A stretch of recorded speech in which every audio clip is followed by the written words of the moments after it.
नमस्कार दोस्तों, सभी का स्वागत है हमारे चैनल पे। आज हम लोग देखने जा रहे हैं सीजीएल 2024 का जो पहली शिफ्ट का एग्जाम है, उसमें देखने वाले हैं किस प्रकार के क्वेश्चन जो है पूछे गए हैं और मैं आपको बताऊंगा और आप जान के हैरान हो जाओगे क्या लेवल पूछा हुआ है भाई साहब। ठीक है, बहुत ही एकदम बच्चों वाला लेवल आया हुआ है मैथ्स का और बहुत ही इजी, मतलब मॉडरेट भी क्या, बिल्कुल ही इजी, एकदम बच्चों वाला। ठीक है, एक एक करके काफी सारे क्वेश्चंस का मैं आपको आइडिया दे दूंगा और आपको आइडिया लग जाएगा कि किस प्रकार के क्वेश्चन पूछे गए हैं और आप लोग आगे क्या स्ट्रेटेजी रखेंगे, ये भी हम एंड तक डिस्कस करेंगे। तो आप लोग बने रहिए और देखते रहिए क्या क्या क्वेश्चन पूछे गए हैं। ठीक है, पहला सवाल हम लोगों का जो कह रहा है वो ये क्वेश्चन है पहला कि एक क्वेश्चन आया हुआ है डिसऑनेस्ट सेलर का कि अगर वो 1000 ग्राम के बदले 870 ग्राम जो है अगर तौलता है तो उसको कितने परसेंट का जो वो बेईमानी करता है। डिसऑनेस्ट सेलर का पहला क्वेश्चन इसमें पूछा गया है। एक क्वेश्चन पूछा गया है कि एक व्यक्ति डिस्काउंट दे रहा है 40% का और प्रॉफिट कमा रहा है 10% का, एमआरपी इतना है तो सीपी कितना है। आपको पता है कि अगर कोई व्यक्ति अगर आपको पता है कि सीपी और एमआरपी का आप सीधे सीधे रेशियो निकाल सकते हो। कैसे? डिस्काउंट को आप माइनस कर दो, प्रॉफिट को आप जोड़ दो। ठीक है, डिस्काउंट को आप माइनस कर दो, प्रॉफिट को आप जोड़ दो, एमआरपी आ गया तो एमआरपी और सीपी का रेशियो आ जाएगा। क्लास नोट्स में किया हुआ क्वेश्चन है ये हमें 550 गुना दे रखा है, 6 पंजे 30, तो इसको भी 50 से गुना करा देंगे तो हमारा सीपी कितना हो जाएगा, हमारा 300 रुपए सीपी हो जाएगा। ठीक है, एक क्वेश्चन डिसऑनेस्ट सेलर का है कि भैया देना था 870 ग्राम 1000 ग्राम के बदले, तो कितना प्रॉफिट कमा रहा है, 130 बटे में 870 गुना में 100। क्वेश्चन मैंने वही शामिल किया जो डाटा बेस है, जो जेन्युइन डाटा बेस है, ताकि दूसरे बच्चों का फायदा हो सके। जिनका अगली शिफ्ट में, जिनका एक दो दिन में एग्जाम होने वाला है, वो इसी टाइप के, इसी के आसपास के क्वेश्चनों को देखेंगे। ठीक है, अगले क्वेश्चन पे आते हैं। एक क्वेश्चन डायरेक्ट कॉमन टेंजेंट का आया हुआ है कि दो सर्कल है, उनके बीच का जो डिस्टेंस है वो 37 सेंटीमीटर है और उनकी रेडियस जो है वो ये है। तो आपको पता है कि डायरेक्ट कॉमन टेंजेंट अगर निकालना है तो आपको पता है क्या होता है, डी स्क्वायर और R1। एक्चुअली डायरेक्ट नहीं, एक्चुअली ट्रांसवर्स का क्वेश्चन था, R1 प्लस में R2 का स्क्वायर। तो आप यहां से करोगे डी यानी कि 37 का स्क्वायर और R1 प्लस R2 को करोगे तो आ जाएगा 35 का स्क्वायर और ये ट्रिपलेट होता है किसका, 12 का, तो ये 12 इसका आंसर हो जाएगा। तो ट्रांसवर्स कॉमन टेंजेंट का क्वेश्चन एक्चुअली पूछा हुआ था, इसमें 12 इसका आंसर हो जाएगा। ठीक है, अगले क्वेश्चन पे चलते हैं। अगला question, average marks of boys and girls in school is 80 and 75।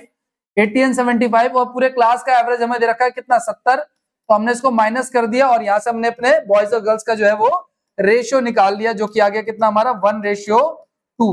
आप देख रहे हो विद इन 5 मिनट्स कितने सारे क्वेश्चन कर लिए, है ना।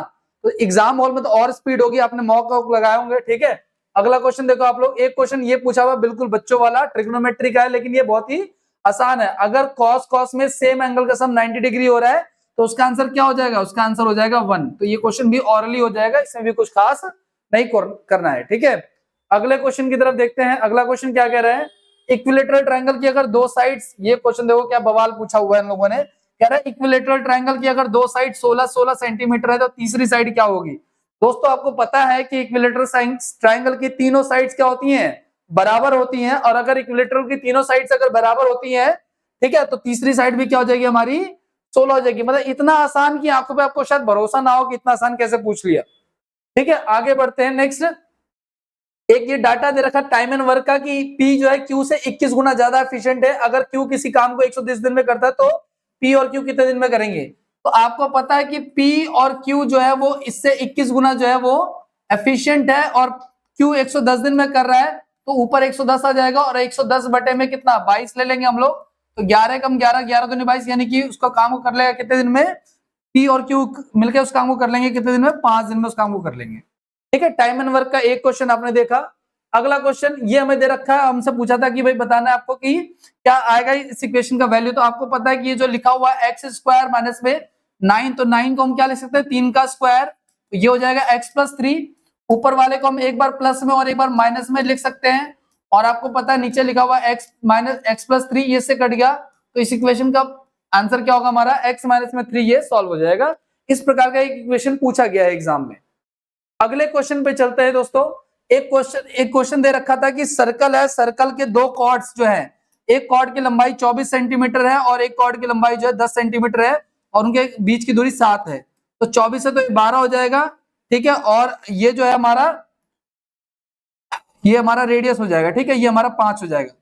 तो यहाँ से हम लोग ट्रिपलेट के थ्रू या फिर इसको फॉर्मूले के थ्रू भी, इक्वेशन के थ्रू भी हम लोग इसको कर सकते हैं। एडवांस मैथ्स का क्वेश्चन है। अगर आपको ये क्वेश्चन देखना है तो शिक्षा सदन का एक दूसरा चैनल है, उसमें आप एडवांस मैथ्स की प्लेलिस्ट में आप इसको देख सकते हैं। अगले क्वेश्चन पे आते हैं।